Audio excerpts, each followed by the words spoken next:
Hey guys, Sherlock here. Let's get straight into it. What if I told you that with just a few tweaks to how you think about your team roles, you could easily reduce your damage taken by half and even 10 times your damage output just by using the right buffs and debuffs? And the best part is, this approach makes everyone's life easier, not just yours. Duel's not about going solo. It's not just about stacking constitution or being selfish, running weapons that offer the team nothing.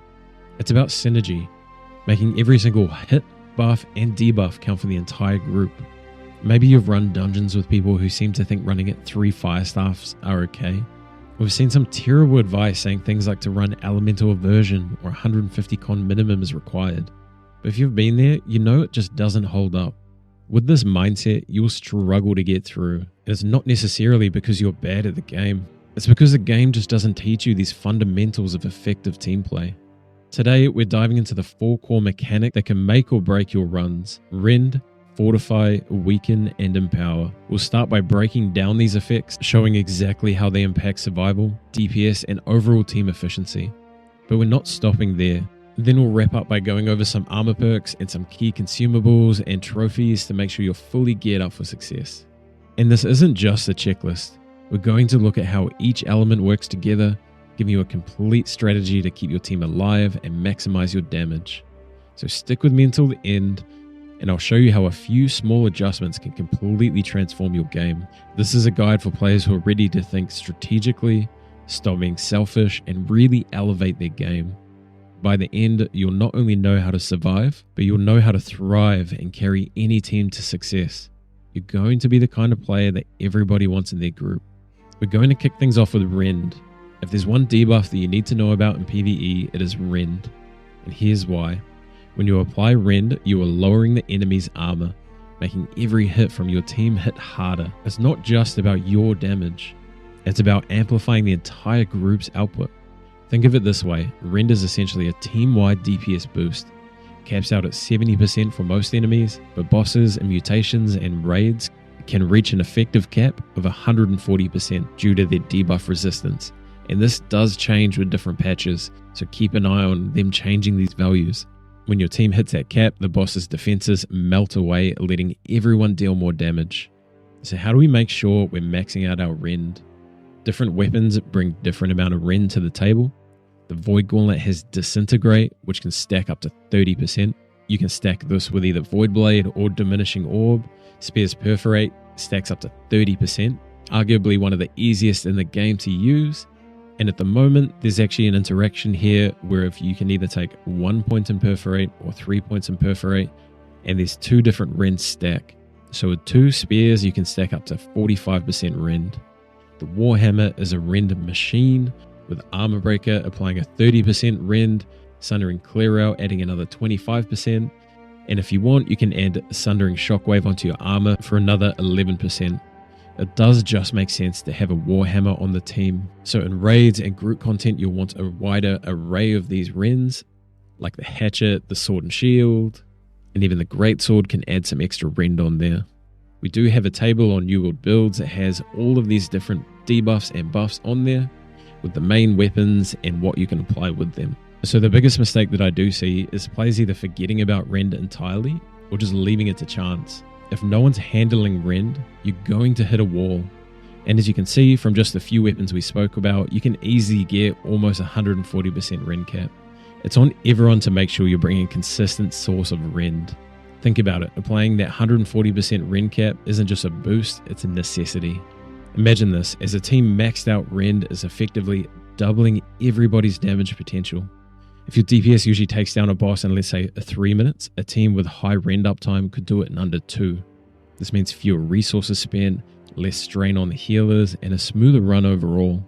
So here's your take-home tip. If you're on a weapon with a strong Rend ability, make it a core part of your rotation. Every time you apply it, you're making your team stronger, and if you're a DPS ignoring Rend, maybe it's time to rethink that build, because trust me, your team will thank you. So let's talk about survival.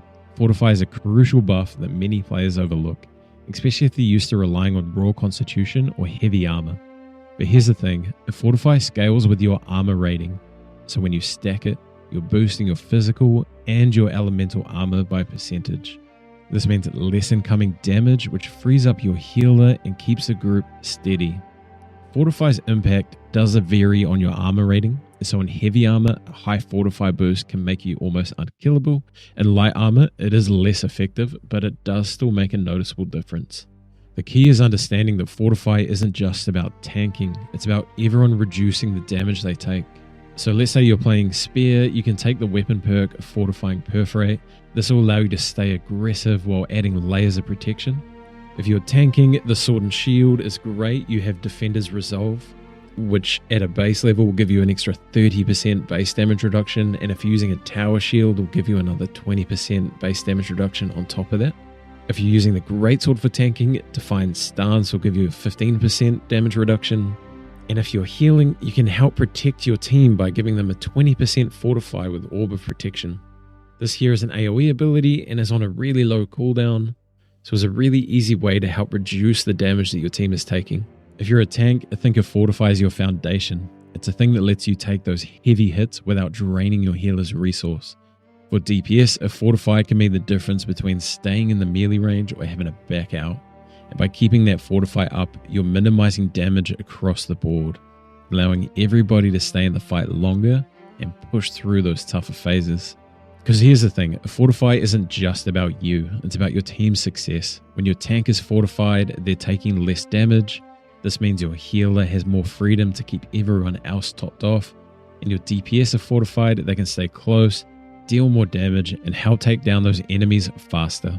In group play, don't just assume Fortify will happen. Make sure your healer is bringing Orb of Protection. If you're a Spear user, try and bring Fortifying Perforate.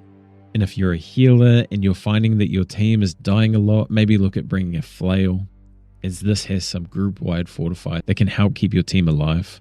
Now let's talk about a debuff that is often overlooked but one of the most important, which is Weaken. So there's people that are out here telling you that you just need to run heavy armor or more con without explaining how Weaken works or that Weaken exists. Just unfollow them and don't even bother listening to what they talk about. Because while Rend lets you hit harder, Weaken lets you take less damage by reducing the enemy's output. So here's how it works. Weaken reduces the enemy's damage by a percentage.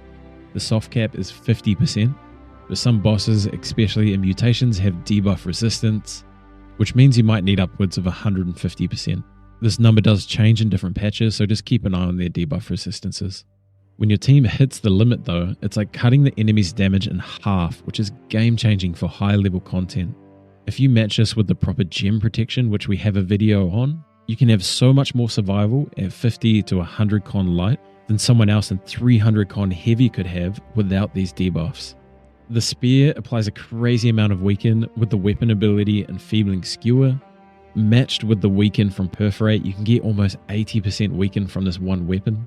Sword and Shield's Shield Rush is an AoE 20% Weaken. The Void Gauntlet's Oblivion adds an area of effect Weaken on the ground, so everyone inside of that area is weakened. And the Flail is also a Weaken machine, with abilities like Impairment offering 3 10% stacks of Weaken, Deflecting Frailty with another 15%, and if you're using the Power Stone artifact, it's another 20 on top of that. So even if you look at this from two weapons, 80% Weaken from the Spear and 65% Weaken from the Flail, with just these two weapons you can reduce the damage you're taking by half. Here's the deal, if no one on your team is applying Weaken, you're just taking unnecessary damage, which just drains the resources fast. This means your healer has to work harder, your DPS have to back off sooner, and the fight becomes way more chaotic. But when everyone knows who's applying Weaken, you're able to control the pace of the fight and mitigate those nasty spikes in damage. If you're in a weapon with Weaken, just make sure it's part of your regular rotation. Weaken isn't just about surviving, it's about helping everyone stay in the fight for longer and pushing through without burning through resources.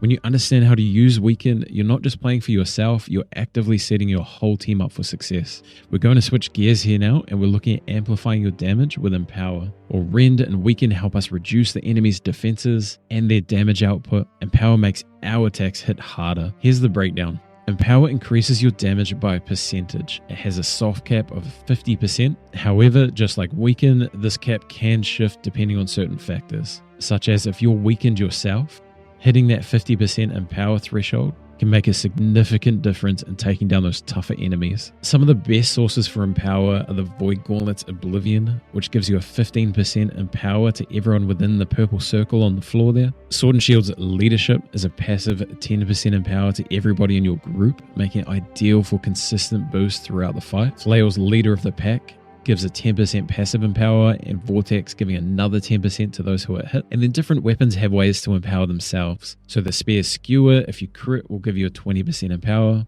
The Rapier's Omnidirectional Evade will empower yourself. And then you can also use consumables like a Honing Stone that gives you another 7% towards that empower cap. Or your Ring, which will have a damage con on it, let's say thrust damage or slash damage. That also counts towards your empower. Empower really shines when everyone in the group can reliably reach that 50% cap. That way you're all maximizing your DPS potential and really making the most of those Rends and keeping that high DPS uptime. For instance, if your tank is running Leadership on the Sword and Shield, your healer has Void Gauntlet's Oblivion, and you're running a Honing Stone, you're instantly setting yourself up for success. The powerful empower boost right off the bat. If you're a DPS and you're not hitting that empower cap, you really need to take a look at your build. Many weapon abilities and gear perks and consumables offer empower boosts, so get creative. Empower isn't just a personal buff, it's a team strategy.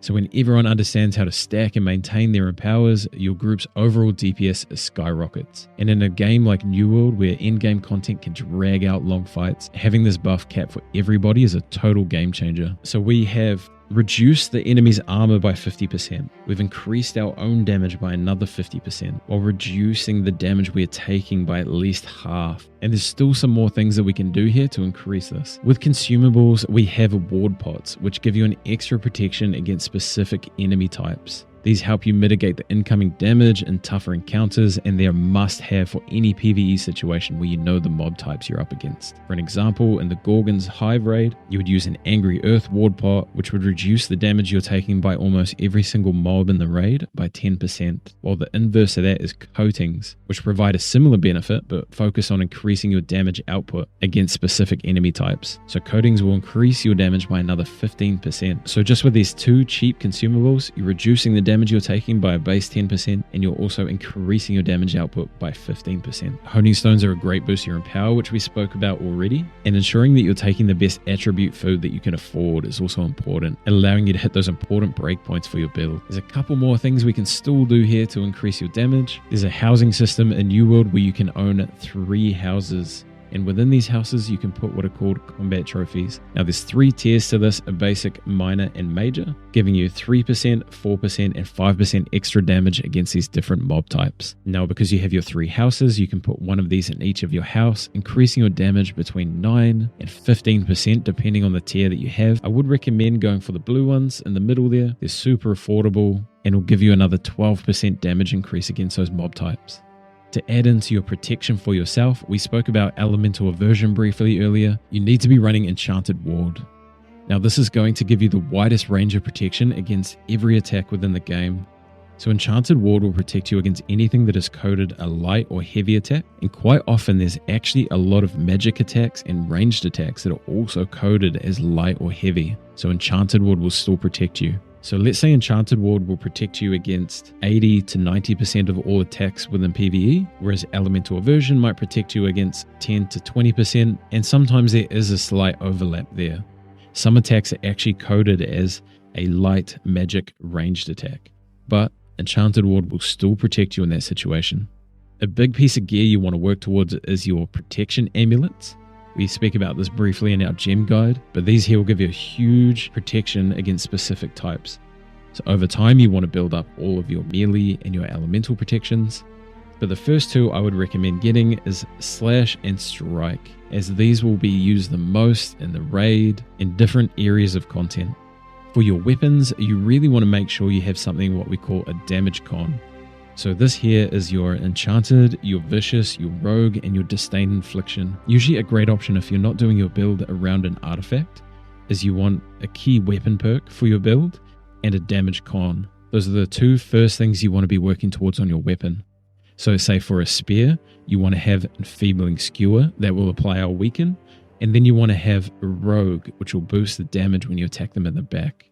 A purple weapon with these 2 skills on it is going to greatly outweigh a 725 spear that has a Keenly Jagged Volt Kick, and attunement on it. One big thing we've got to remember, perks are much more important than gear score when it comes to this. Now that was just a light touch on some different perks and consumables there. I might look at going a bit more in depth in another video. The main goal of this video is getting you to start thinking about your weakens and your rends mainly, then your empowers to empower yourself, a little bit of fortify to help keep you alive, and your consumables to really buff that damage and reduce the damage you're taking. Just remember, sometimes you're going to need to be flexible, so if no one's running a spear or a great axe or a void gauntlet, you may need to adjust your build to help fill these roles and ensuring that you're hitting these buffs. Don't just assume that you can always go into all content using the same build and come out successful on the other end. So next time you're diving into a dungeon, think about more than just your DPS or how much damage you can take. Think about what you can bring to the team. Group content isn't about just being a solo hero. It's about how well you can play a role that benefits everyone. And if you're watching this video, I know you're serious about improving. So go out there, use these tricks, and see how much smoother your runs can be. A little cooperation goes a long way in making New World's dungeons a lot more rewarding for everyone involved. If this video helps you out, please subscribe and hit that bell for more deep dives like this one. If you need any help, don't be afraid to drop a comment below or come and ask me on Discord or Twitch. I'm always happy to help out. We're all about building a stronger New World community. I've added a channel in our Discord where you can post your build as either screenshots or a New World buddy link. And I'm just going through and helping you out with the end goal that you want to be working towards and also just kind of what you want to be working towards next. Because sometimes you can hit this awkward middle ground where you're not quite sure what you should be improving on your gear set. So I can say, hey, you really need to replace these 2 pieces of armor. You need to get Enchanted Ward on there. And then you can start looking towards this goal here. So if you need any help, definitely check that out. I'm going to stop yapping here. Thank you for watching, and I'll see you in Aeternum.